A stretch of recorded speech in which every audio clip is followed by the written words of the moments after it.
Hoje aqui no Visão CNN. Para isso, nós convidamos a deputada federal Tabata Amaral, do PSB de São Paulo, e o deputado Ricardo Barros, do PP do Paraná e líder do governo. Antes de mais nada, as nossas regras, temos por premissa o equilíbrio de fala dos nossos convidados. Por isso, cada um vai ter cerca de 2 minutos para a resposta, e para que eu não seja indelicada, interrompa a senhora, o senhor. Temos aqui uma sinalização. Quando o tempo estiver acabando, a minha imagem vai aparecer na tela. O deputado Ricardo Barros já veio aqui algumas vezes, já sabe disso, por isso eu vou começar até a primeira pergunta com a deputada Tabata Amaral. Sejam os dois muito bem-vindos, boa tarde. Logo após o anúncio da prisão do ex-ministro da Educação, o presidente Jair Bolsonaro comentou o assunto em uma entrevista à Rádio Itatiaia. Jair Bolsonaro disse, abre aspas, lamento, a imprensa vai dizer que está ligado a mim. Paciência, se tiver algo de errado, ele vai responder. Se for inocente, sem problemas. Se for culpado, vai pagar. Bolsonaro também disse, abre aspas, se a PF prendeu, tem um motivo, fecha aspas. Essa fala do presidente vai na contramão do que ele declarou no mês de março, quando explodiram as denúncias. Na ocasião, o presidente Jair Bolsonaro veio a público defender o ex-ministro, dizendo que o que estavam fazendo com ele era um ato de covardia. Deputada Tabata Amaral, qual a sua avaliação sobre as declarações do presidente nesses 2 momentos que envolvem as investigações em torno do ex-ministro Milton Ribeiro? Boa tarde, Luciana. Boa tarde, deputado Ricardo Barros e todos que nos acompanham. Luciana, é importante relembrar não só que o presidente da República disse mais de uma vez que colocava sua mão no fogo pelo ex-ministro da Educação, Milton Ribeiro, mas também é importante mencionar que um dos aspectos mais importantes dessa investigação, um dos casos que levou a isso, é justamente um áudio do ex-ministro Milton Ribeiro, em que ele dizia que liberava verbas, ou seja, recurso público da educação, por indicação de 2 pastores, a pedido de Bolsonaro. Ou seja, o elemento principal que motivou essa investigação é um áudio que deixa muito claro que o ministro da Educação fazia e fez o que fez a pedido do presidente da República. É claro que Bolsonaro, preocupado com as eleições desse ano, preocupado com a sua rejeição, vai fazer de tudo para se distanciar desse caso. Mas, de novo, esse é apenas um aspecto de toda a tragédia que a gente está vendo no cenário educacional brasileiro. E cada vez fica mais claro, não só para mim, mas para todos nós que lutamos pela educação, que todas essas brigas ideológicas, essas cortinas de fumaças, tudo isso que aconteceu nos últimos 3 anos, ao que tudo indica, era apenas uma forma de você encobrir toda a corrupção que acontecia dentro do MEC. Ou seja, falaram tanto de homeschooling, falaram tanto de ideologia de gênero, inventaram tantas maluquices para esconder que não faziam nada pela nossa alfabetização, não faziam nada pela educação e tinha muita gente lucrando muito. Então, me parece que o presidente da República vai ter muita dificuldade de dizer que dessa vez ele não tinha nada a ver com o caso. Vou repetir a pergunta, então, ao deputado Ricardo Barros. Logo após o anúncio da prisão do ex-ministro da Educação, o presidente Jair Bolsonaro comentou o assunto em uma entrevista à Rádio Itatiaia. Bolsonaro disse, abre aspas, lamento, a imprensa vai dizer que está ligado a mim, paciência, se tiver algo de errado, ele vai responder, se for inocente, sem problema, se for culpado, vai pagar. Bolsonaro também disse, abre aspas, se a PF prendeu, tem um motivo, fecha aspas. Essa fala do presidente vai na contramão do que ele declarou no mês de março, quando explodiram as denúncias. Na ocasião, o presidente veio a público defender o ex-ministro, dizendo que o que estavam fazendo com ele era um ato de covardia. Qual é a sua avaliação, deputado, sobre essas declarações do presidente nesses 2 momentos que envolvem as investigações em torno de Milton Ribeiro? Bem, o ministro reverendo Milton Ribeiro é uma pessoa muito qualificada e eu torço muito, coloquei até na minha rede social, que muitos dos que foram presos hoje estão inocentados e que eu espero que seja esse o caso do reverendo Milton. Ele está sob investigação, evidente que existem indícios que levaram ao seu pedido de prisão, mas eu espero que ao final da investigação ele possa ser inocentado. Acabou de acontecer isso comigo, na CPI da Covid, sobre o caso Covaxin, que eu fui acusado seguidamente de ter envolvimento, né, inclusive também com interlocutores, o presidente da República falou, e ao final foi arquivado a minha investigação. Eles tinham minha quebra de sigilo, eles tinham todas as informações e nenhum elemento de prova do meu envolvimento no caso Covaxin. Então, pode ser que ao final de uma investigação, o ministro seja considerado inocente, como aconteceu com Crivella, como aconteceu com o presidente Temer, que já está inocentado em segunda instância, e que ele possa retomar a sua vida. E se ele teve culpa, bom, então, como diz o presidente Bolsonaro, não há o que fazer, né? Ele vai responder pelo seu ato. Agora, o presidente Bolsonaro criou em cada ministério uma diretoria de integridade, comandada por um controlador-geral da União de carreira, que verifica todas as compras dos ministérios, desde a licitação até a entrega dos materiais para verificar a qualidade. Portanto, o DNA do governo Bolsonaro é o DNA do combate à corrupção. Deputado, eu continuo com o senhor com a segunda pergunta. O senador Marcelo Castro, que é presidente da Comissão de Educação, se manifestou sobre a prisão de Milton Ribeiro. Pela rede social, ele destacou, abre aspas, é urgente que se faça uma intervenção no FNDE para que se apure os contratos feitos na gestão de Milton Ribeiro, em que recursos públicos eram direcionados sem nenhum critério técnico e com viés político, fecha aspas. Deputado, qual é o seu ponto de vista sobre essa proposta de intervenção no FNDE? Bem, o senador Marcelo Castro, como eu, foi ministro da Saúde. Ele sabe bem o que é comandar uma estrutura tão grande quanto o Ministério da Educação ou o Ministério da Saúde. Nós temos equipe, temos estrutura, temos pessoas comandando esses departamentos. Eu não tenho nenhuma dúvida de que tudo é feito na intenção de servir melhor a população. As diretorias de integridade conferem todos esses procedimentos. Uma CPI, uma investigação, a Polícia Federal já está investigando o caso neste assunto do Milton Ribeiro, até porque ele mesmo, como vocês lembram, ele mesmo havia denunciado a conduta dos pastores há um ano antes do episódio ser levado a público, para a Polícia Federal, para a Controladoria da União e para a AGU. Então, já havia uma questão sobre essa conduta dos pastores, que ele mesmo denunciou e que, posteriormente, veio a público e ele pediu o seu afastamento do Ministério. Então, me parece que as investigações estão em andamento. Eu espero que haja fundamento, né? Ele vai pedir habeas corpus agora, nós vamos saber se a prisão tinha consistência ou não, até porque o juiz que deu a sentença já tem outros episódios em que ele extrapolou no seu ativismo político. Então, nós temos que tomar cuidado, porque, infelizmente, tem muito ativismo político no judiciário, né, e tem muitas medidas que são tomadas apenas para causar efeito político e que não responsabiliza os que as tomam, são os inimputáveis. Tabata Amaral, o senador Marcelo Castro, que é presidente da Comissão de Educação, se manifestou sobre a prisão de Milton Ribeiro. Em sua rede social, ele destacou, abre aspas, é urgente que se faça uma intervenção no FNDE para que se apure os contratos feitos na gestão de Milton Ribeiro, em que recursos públicos eram direcionados sem nenhum critério técnico e com viés político, fecha aspas. Qual o seu ponto de vista, deputada, sobre essa proposta de intervenção no FNDE? Luciana, queria antes só retomar duas falas do deputado. Quando ele fala que o ministro da Educação foi o primeiro a denunciar, eu queria pontuar que nós temos registros de que esses pastores continuaram sendo recebidos no Ministério, mesmo após as denúncias. Foram 22 agendas oficiais, pelo menos, que a gente tem notícia.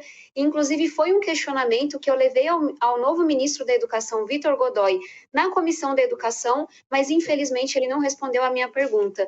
Então, se o próprio ministro estava desconfiado, desconfortável com a situação, tenho muita dificuldade de entender por que é que esses pastores continuaram com trânsito livre e sendo recebidos em agendas oficiais e com bastante espaço no Ministério da Educação. E aí, respondendo a sua pergunta, é importante dizer que essa é só a cereja do bolo. Infelizmente, nós estamos falando de 3 anos de muito descaso, de muita incompetência no Ministério da Educação, mas, sobretudo, de muita corrupção. Nós temos esse caso, sim, em que a gente tem denúncias de que pastores recebiam propina em ouro, recebiam propina com dinheiro que era conseguido com a impressão de Bíblias para conseguir recursos para prefeitos de partidos que são do núcleo duro do Centrão, mas é importante dizer também que há outras muitas denúncias, inclusive que nós denunciamos, como denunciamos essa lá em março a PGR, que depois foi juntada a outras denúncias para levar a essa operação. Tem uma que eu queria destacar, que é a dos ônibus superfaturados. Nós temos uma licitação enorme que foi travada por um tempo, porque havia indícios muito fortes de superfaturamento. Uma outra ação que causou muita preocupação foi a dos kits de robótica, também superfaturados, e nesses 2 casos, sempre para favorecer líderes desses partidos mais próximos ao presidente da República. Sim, deputada. Antes de ir a uma próxima pergunta que eu tenho aqui na manga, queria introduzir, queria que o deputado Ricardo Barros comentasse essa fala, inclusive insistente, da deputada Tabata Amaral, de que há mais ainda denúncias de corrupção no Ministério da Educação, e essa percepção dela e de outros especialistas de que a gestão foi ruim, nada foi feito. Bem, isso é uma retórica da oposição. Não esperamos elogios da oposição às ações do governo. Agora, nós, por exemplo, da bancada do Paraná, temos uma emenda de compra de ônibus, emenda de bancada. Nós fizemos a aquisição, o Ministério fez a licitação, o TCU suspendeu a licitação e agora, depois de muitos meses, liberou. Ah, não, está tudo certo. Só que agora a gente não compra mais os ônibus naquele preço que comprávamos antes. Então, depois de alguns meses, o Tribunal de Contas da União liberou a compra dos ônibus, conforme elas já tinham feitas, para a emenda da bancada do Paraná e de outras que foram licitadas. Então, essa conversa de irregularidades, ela é todo dia. Mas quais são as outras denúncias de corrupção no Ministério da Educação que estão sob investigação e que estão produzindo provas? Objetivamente, o que é que está sendo denunciado? Muita corrupção. Como muita corrupção? Né? Então, a deputada vai explicar, certamente, quais são as outras denúncias que estão sendo analisadas, mas isso é corriqueiro. Nós temos muita gente produzindo denúncias, especialmente concorrentes que perderam a licitação no Tribunal de Contas da União e que fazem um esforço para tentar recuperar um contrato perdido, mas não existe este enorme volume de denúncias de corrupção no governo Bolsonaro. Pelo contrário, ele cuidou muito, muito de colocar pessoas corretas e que, sob o seu comando, fizeram a investigação, o acompanhamento, desde a licitação até a entrega dos materiais em todos os ministérios, que são as diretorias de integridade. Deputada, agora um tempo também para o seu comentário antes da minha próxima pergunta. É importante ressaltar que em 2 minutos é impossível que eu possa listar todos os escândalos de corrupção do governo Bolsonaro. Precisaria aqui de algumas horas. Mas vamos falar dos caminhões de lixo superfaturados, vamos falar dos tratores superfaturados e por aí vai. E outra coisa que também é importante corrigir na fala do deputado é que o TCU apenas liberou a compra desses ônibus depois que o MEC alterou o processo, justamente porque havia reconhecido que havia ali irregularidades. Em relação a ser de oposição ou não, aqui eu falo como alguém que estudou em escola pública, que luta pela educação há muitos anos e que vê no governo Bolsonaro a pior gestão da educação que a nossa história brasileira já viu. Concordo que nossa educação nunca foi priorizada e foi isso que me fez entrar na política, mas dizer que esse governo olha para a educação é uma chacota com o povo brasileiro. A gente está falando de 20 anos de retrocesso, apenas quando a gente fala de evasão, de abandono escolar, um retrocesso enorme na aprendizagem, um governo que se ausentou, que não fez nada para que nós pudéssemos ter uma volta segura às aulas e que teve como pauta única, em quase 4 anos de governo, um libera geral com homeschooling, porque sabe que é uma pauta ali para o Twitter, que é uma pauta para sua base ideológica. Então, o governo que foi contra a nossa iniciativa de levar a internet para 18 milhões de alunos, governo que foi contra a nossa iniciativa de aumentar os recursos do Fundeb, e eu tenho realmente muita dificuldade de entender o que é que o governo fez pela educação, além de atrapalhar e além de, ao que tudo indica, com tantos escândalos, com tantas denúncias, colocar esse recurso todo que faz falta na periferia, que faz falta na sala de aula, à disposição de escândalos de corrupção. Vou à minha última pergunta. Peço também que a senhora e o senhor coloquem aí as considerações finais junto da resposta. Quem também, deputado Barros, falou sobre o assunto foi o atual ministro da Educação, Vitor Godoy. Abre aspas.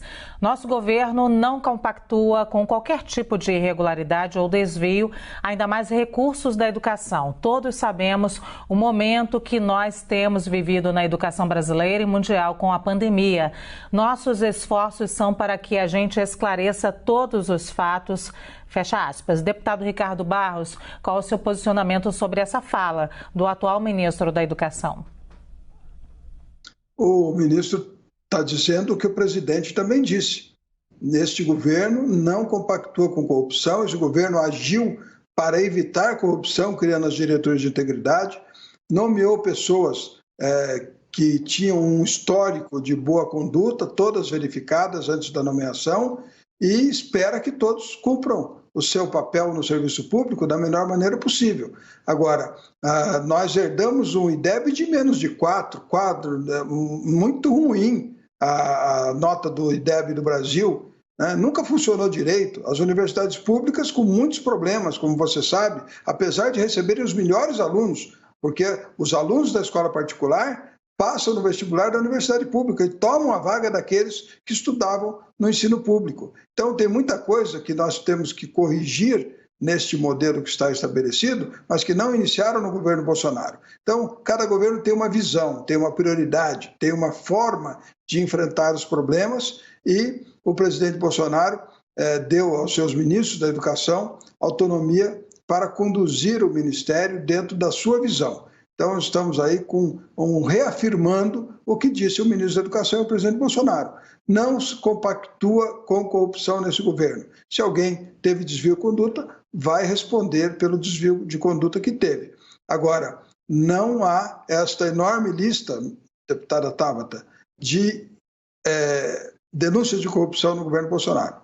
Muito restrita relativamente a outras possibilidades que nós temos de comparação. Então, fica aqui a nossa reafirmação de que o governo Bolsonaro combate a corrupção, é um governo que teve pouquíssimos casos de denúncias e os que tiveram estão sendo arquivados, que é o caso que aconteceu comigo da Covaxin. Zero de prova, só narrativa. Sim, deputado. Deputada Tabata Amaral, por favor, a última pergunta e também suas considerações finais. Em entrevista mais cedo, o atual ministro da Educação, Vitor Godoy, declarou, abre aspas, nosso governo não compactua com qualquer tipo de irregularidade ou desvio, ainda mais recursos da educação. Todos sabemos o momento que nós temos vivido na educação brasileira e mundial com a pandemia.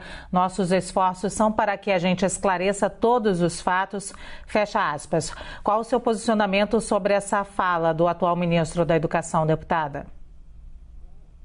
Nós tivemos até aqui, sem dúvida, os piores ministros da história da nossa educação, e o governo Bolsonaro vai ter muita dificuldade, por melhor que seja, em criar suas narrativas, de explicar como é que entrega a educação de volta ao povo brasileiro, pior em todos os sentidos que a gente olha, com menos recurso, com perdas de aprendizagem, com aumentos na evasão, com uma perda enorme na pesquisa, para mencionar apenas algumas áreas. Mas eu queria só trazer um panorama mais geral para poder encerrar, que quando a gente olha para tudo que a gente descobriu com a CPI da vacina, quando a gente olha para esses esquemas de corrupção no MEC, para o que está acontecendo hoje, para mim fica cada vez mais claro que todas essas cortinas de fumaças que o governo Bolsonaro cria, todas essas polêmicas, coisas que viralizam no Twitter, mas que não servem de nada ao povo brasileiro, no final do dia estão servindo para encobertar escândalos de corrupção, essa omissão e essa incompetência que, infelizmente, vem sendo, sim,